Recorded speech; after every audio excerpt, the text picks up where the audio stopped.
Children and the future. They're the subject of every political campaign. They're at the core of most public policy debates. And they're clearly the focus of families wanting the best for the next generation. This past week in politics, there was plenty to discuss on the subject. Steve Brawner, columnist for Stevens Media and moderator of the blog IndependentArkansas.com, has been following these subjects. I caught up with him earlier for a conversation. All right, Steve, you wrote a column this week on Rivercrest High School, a northeastern Arkansas school district that decided to do something about the gap in test scores between black and white students. Tell me the story of where this community was. Well, you had, like a lot of districts, you had a large achievement gap between African American students and white students. In fact, last year on the junior literacy exam, you had 65% of white students score proficient or better, and only about 31% of African American students scored at that level. And so you had this one second-year teacher, Lindsay Kelly, idealistic teacher from all-white Valley View High School in Jonesboro, who was a teacher there at Rivercrest, and she decided that she wanted to do something about it. And so she along with this training consortium known as the Arkansas Leadership Academy, devised a project in which they just basically sat down with the students grade by grade, 9th through 12th, only African American students, called them in over the intercom, all African American students report to the library, and talked to them and asked them, what is the district doing wrong, and what can we do in order to help facilitate a better learning experience for you? And what were some of the outcomes from that questioning process? Well, one of the first things that happened, they interviewed all the students, both as a group, both as grades, and then individually in groups of 2 or 3, and just kind of talked to them about their learning styles. That information was given to teachers, and then something happened that the educators had not planned.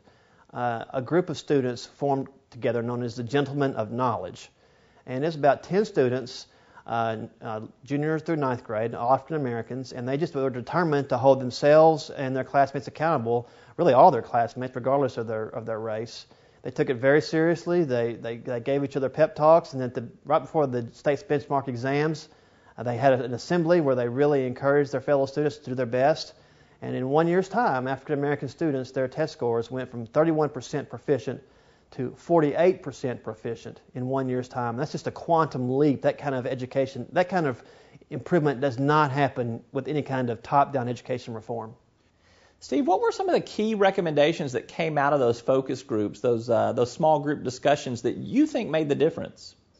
I think the biggest difference was that the students really were given a sense that the district really cared about them. Now, they knew that the district cared about them, but this was a different level, a real feeling of ownership, that they matter, that they weren't just having education kind of thrown at them. But some of the recommendations were basically very simple. Don't go so fast, try to stay on schedule. Sometimes if I don't understand the material, let's just slow down and make sure that I do. Just very, very basic stuff that would have applied to any student. Those were the recommendations. And now the big thing was also that the students were able to talk one-on-one with the assistant principal and tell them how they learned better. And that information was given to their teachers, so the teachers kind of understood better. Where are they most comfortable sitting in class? Are they visual learners or audio learners? All these things really help them do better. So just a simple proposition of seeking input from students. Would this work anywhere? I mean, it seems a little too simple as a solution. Well, Rivercrest is not like everywhere else. Rivercrest is it's a small school. It's a rural school, basically a consolidation of a bunch of small districts around it. But something similar happened in Texarkana, which is a much larger school. That one, unlike Rivercrest, was more of student-initiated by one student, Chris Schamberger, a junior, who really wanted to make a difference, and he kind of formed this group, Future Black Male Leaders of America. And that group spent their year really working both to do their best on their own scores, but also to encourage their fellow students, white and black, male and female. They out of it grew a peer mediation effort in which students literally sat with their peers, and tried to help them do better in school. And they also have shown great improvement on their scores.